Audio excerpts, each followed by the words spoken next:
ദൈവനാമത്തിന് മഹത്വം. ഞാൻ തന്നെ വഴി, ഞാൻ തന്നെ വഴിയും സത്യവും ജീവനുമാകുന്നു. യോഹന്നാൻ എഴുതിയ സുവിശേഷം 14 അധ്യായം അതിന്റെ 6 വചനം. ജീവന്റെ മാർഗത്തിന്റെ വഴി കർത്താവായ യേശുക്രിസ്തുവാണ്. ഏകസത്യ ദൈവമായ നിന്നെയും നീ അയച്ചിരിക്കുന്ന യേശുക്രിസ്തുവിനെയും അറിയുന്നത് തന്നെ നിത്യജീവനാകുന്നു. യോഹന്നാൻ 17:3.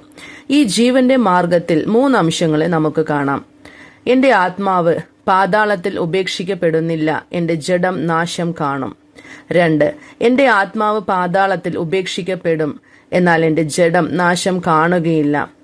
എന്റെ ആത്മാവ് പാതാളത്തിൽ ഉപേക്ഷിക്കപ്പെടുന്നില്ല, എന്റെ ജഡം നാശം കാണുകയുമില്ല എന്നീ 3 അനുഭവങ്ങൾ നാം കാണുന്നു. ആദ്യമായി, എന്റെ ആത്മാവ് പാതാളത്തിൽ ഉപേക്ഷിക്കപ്പെടുന്നില്ല, എന്റെ ജഡം നാശം കാണും എന്നതിന്റെ വിശദീകരണം. ജഡം നാശം കാണും എന്നത് ശിക്ഷയെ വെളിപ്പെടുത്തുന്നു. നീ പൊടിയാകുന്നു, പൊടിയിലേക്ക് തന്നെ മടങ്ങിച്ചേരുമെന്നത് ആദാമിന് നൽകപ്പെട്ട ശിക്ഷയായിരുന്നു. എന്നാൽ കുഞ്ഞാട് അറുക്കപ്പെടുകയും തോൽവസ്ത്രം നൽകപ്പെടുകയും ചെയ്തതിലൂടെ ആദാം വീണ്ടെടുക്കപ്പെടുന്നു. ദേവദൂതന്മാർക്ക് ശരീരമില്ലാത്തതുകൊണ്ട് അവർ ശിക്ഷാവിധിയിലേക്ക് തള്ളപ്പെട്ടു. എന്നാൽ മനുഷ്യന് ശരീരമുള്ളതുകൊണ്ട് ദൈവം അതിന് ഒരു ശിക്ഷ നൽകി ആത്മാവിനെ വീണ്ടെടുക്കുന്നു.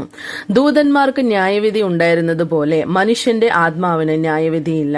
ന്യായവിധിയിൽ നിന്നും ഒഴിവാകാൻ അവിടെ ശിക്ഷ കൊണ്ടുവരുന്നു. അപ്പൻ ശിക്ഷിക്കാത്ത മകനുണ്ടോ? എബ്രായർ 12:7.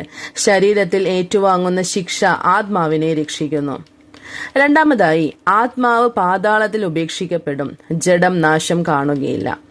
ധനവാൻ മരിച്ച ഉടനെ അവന്റെ ആത്മാവ് പാതാളത്തിൽ വേദനപ്പെട്ടു, അവന്റെ ശരീരം അടക്കം ചെയ്തപ്പെട്ടു എന്നെഴുതിയിട്ടുണ്ട്. 1000 വർഷങ്ങൾക്ക് ശേഷം അത് ഉയർത്തെഴുന്നേൽപ്പിക്കപ്പെടും. ആത്മാവിനെയും ശരീരത്തെയും നരകത്തിൽ തള്ളിക്കളവാൻ കഴിയുന്നവനെ തന്നെ ഭയപ്പെടുവിൻ എന്ന് കർത്താവ് പറയുന്നു. ധനവാന്റെ ജീവിതത്തിൽ ഇത് നമുക്ക് കാണാൻ സാധിക്കും. ധനവാന്റെ ആത്മാവും ശരീരവും വെള്ളസിംഹാസന ന്യായവിധിക്ക് ശേഷം അഗ്നിപൊയ്കയിൽ തള്ളപ്പെടും. മൂന്നാമതായി, എന്റെ ആത്മാവ് പാതാളത്തിൽ ഉപേക്ഷിക്കപ്പെടുന്നില്ല, എന്റെ ജഡം നാശം കാണുകയുമില്ല എന്നത് പെന്തക്കോസ്ത് നാളിനു ശേഷം നമ്മിൽ കാണപ്പെടുന്ന അനുഭവമാണ്. ശരീരത്തിൽ നിന്ന് ജീവൻ പിരിഞ്ഞ ഉടനെ നമ്മുടെ ആത്മാവ് പറുദീസയിലേക്ക് കൊണ്ടുപോകപ്പെടുന്നു.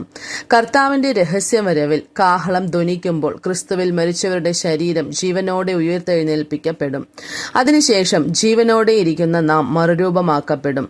1 തെസ്സലോനിക്കർ 4 അധ്യായം അതിന്റെ 16-17 വചനങ്ങൾ. ശരീരത്തിൽ നിന്ന് ജീവൻ പിരിയുന്നത് ചാവ്, ആത്മാവ് പാതാളത്തിലേക്ക് പോകുന്നത് മരണം. ആത്മാവ് നശിച്ചു പോകുന്നില്ല.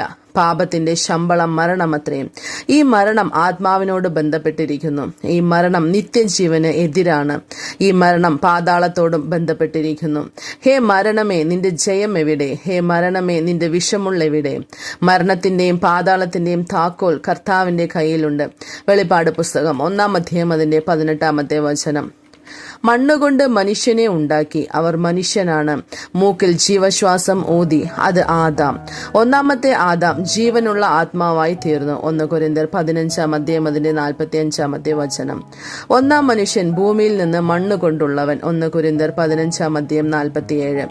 ആദാം എന്നത് ആത്മാവിനോട് ഇണയ്ക്കുന്നു. മണ്ണുകൊണ്ടുണ്ടാക്കപ്പെട്ടത് മനുഷ്യനോട് ഇണയ്ക്കുന്നു. ആദാം എന്നത് ഉള്ളിലെ ഭാഗമാണ്, അകത്തെ മനുഷ്യൻ. മനുഷ്യൻ എന്നത് പുറമേയുള്ള ഭാഗമാണ്, ശരീരം.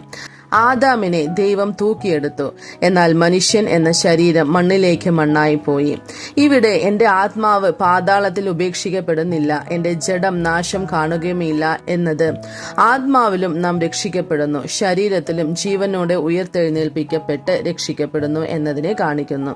അതായത് നാം ശരീരത്തിന്റെ വീണ്ടെടുപ്പ് പ്രാപിക്കുന്നു. ഈ ജീവന്റെ മാർഗത്തിലെ 3 അംശങ്ങൾ: 1. പഴയ നിയമ വിശുദ്ധന്മാർക്കുള്ളത്, അവരുടെ ആത്മാക്കൾ. 2. ആത്മാവിലും ശരീരത്തിലും ശിക്ഷാവിധി പ്രാപിക്കുന്ന ആത്മാക്കൾ. 3. ആത്മാവിലും ശരീരത്തിലും വീണ്ടെടുപ്പ് പ്രാപിക്കുന്ന മണവാട്ടിയായ സഭ. ഈ സത്യങ്ങൾക്ക് നമ്മെ തന്നെ സമർപ്പിക്കാം. കർത്താവ് നിങ്ങളെ അനുഗ്രഹിക്കുമാറാകട്ടെ. ആമേൻ.